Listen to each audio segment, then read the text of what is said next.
नमस्कार. आपण पाहत आहात एक्सक्लुसिव्ह न्यूज 24. मी आहे आपल्यासोबत बालाजी जगतकर. बीड जिल्ह्यातील परळी वैजनाथ येथील वैद्यनाथ विद्यालय माध्यमिक विभागातील अतिरिक्त शिक्षकांनी आपल्या विविध मागण्यांसाठी आज 6 जुलैपासून जिल्हा परिषद बीडच्या शिक्षण विभाग माध्यमिक कार्यालयासमोर आमरण उपोषण सुरू केले आहे. उपोषणकर्त्या शिक्षकांचे म्हणणे आहे की मागील 8 महिन्यांपासून त्यांचे वेतन थकीत असल्याने वारंवार पाठपुरावा करूनही प्रशासनाकडून कोणतीही ठोस कार्यवाही करण्यात आलेली नाही. त्यामुळे आर्थिक अडचणींना सामोरे जाण्याची वेळ त्यांच्यावर आली आहे. शिक्षकांनी सांगितले की पगार नसल्यामुळे मुलांच्या शिक्षणाचा खर्च, आई-वडिलांच्या उपचारांचा खर्च, स्वतःचे वैद्यकीय खर्च, बँकांचे हप्ते आणि दैनंदिन घरखर्च भागविणे अत्यंत कठीण झाले आहे. यावेळी उपोषणकर्त्यांनी प्रशासनाकडे मागणी केली की इतर शाळांतील अतिरिक्त शिक्षकांप्रमाणेच आमचे वेतनही मूळ आस्थापनेवरून तातडीने अदा करण्यात यावे आणि अतिरिक्त शिक्षकांना न्याय मिळावा. जोपर्यंत थकीत वेतनाबाबत सकारात्मक निर्णय होत नाही तोपर्यंत आमरण उपोषण सुरूच ठेवण्याचा इशारा शिक्षकांनी दिला आहे. या आंदोलनाकडे शिक्षण विभाग आणि जिल्हा प्रशासन काय भूमिका घेते याकडे आता सर्वांचे लक्ष लागले आहे. अधिक अपडेट्ससाठी पाहत रहा एक्सक्लुसिव्ह न्यूज 24. उपोषण करत आहेत. नेमकं कुठल्या मागण्या आहेत आणि काय म्हणणं आहे? आम्ही वैद्यनाथ विद्यालय परळी वैजनाथ या शाळेमध्ये कर्मचारी आहोत.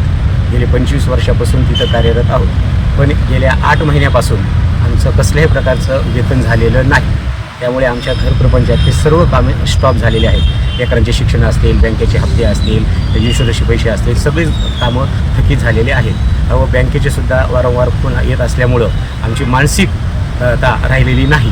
म्हणून कसल्या क्षणी इथून कसल्याही प्रकारे या ऑफिसमधून आमच्या पगारासाठी ॲक्शन घेतली जात नाही, पाऊल पुढचं उचललं जात नाही. येतात 2-4 दिवस म्हणतात माहिती मागवत, वरचं मार्गदर्शन मागवत, पण अजून अद्याप कसल्याही प्रकारे पगाराच्या हालचाली झालेल्या नाही. म्हणून आमची एकच मागणी आहे की थकीत वेतन जे आमचं आहे आजपर्यंत नोव्हेंबर 2025 पासून आज तागायत जूनपर्यंत 1 रुपयाही वेतन आमचं झालेलं नाही. तर ते आमचं थकीत वेतन त्यांनी ताबडतोब लवकरात लवकर आम्हाला देण्यात यावं अशी आमची प्रमुख मागणी आहे. असे किती शिक्षक आहेत त्यांचे आज आम्ही या वेतन बाकी आहे? आमच्या शाळेतले पूर्ण 50 शिक्षक लोकांचे पगार केलेले नाही. बीड जिल्ह्यामध्ये अतिरिक्त जो प्रोग्राम केलेला होता यामध्ये आम्ही 10 जण अतिरिक्त आहोत. पण बाकीच्या इतर शाळांची मात्र अतिरिक्त लोकांचे पगार केलेले आहेत. पण आमच्या शाळेचा कोणाचाच अतिरिक्त पण नाही. म्हणजे शाळेमध्ये रुजू आहे, सध्या आहेत, कार्यरत आहेत, त्यांची पगार केलेले नाही. म्हणून आमची मागणी आहे की ताबडतोब लवकरात लवकर आमचा पगार करण्यात यावा. आपण या ठिकाणी आमरण उपोषण करत आहात. नमस्कार, मी पारवी आहे.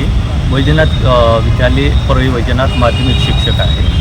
मागच्या 8 महिन्यापासून आमच्या शाळेचे वेतन रखडलेले आहे आणि या मागणीकडे आम्ही वारंवार शिक्षण विभागाकडे येऊन पाठपुरावा करत आहोत. पण शिक्षण अधिकारी कुठल्याही प्रकारची दाद देत नाही आहे किंवा आमच्या मागण्याकडे जाणूनबुजून दुर्लक्ष केलं जात आहे.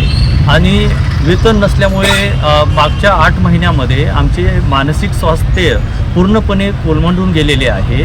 आम्हाला अनेक विविध अशा आर्थिक समस्यांना सामोरे जावं लागत आहे आणि या सगळ्या गोष्टीचा परिणाम आमच्या दैनंदिन जीवनामध्ये होत आहे. म्हणून आमची या तुमच्या माध्यमामधून शिक्षण अधिकारी साहेबांना कळकळीची विनंती आहे की आमचा पगारीचा जो प्रश्न आहे तो लवकरात लवकर निकाली काढावा. बस, याच्या पुढे काय.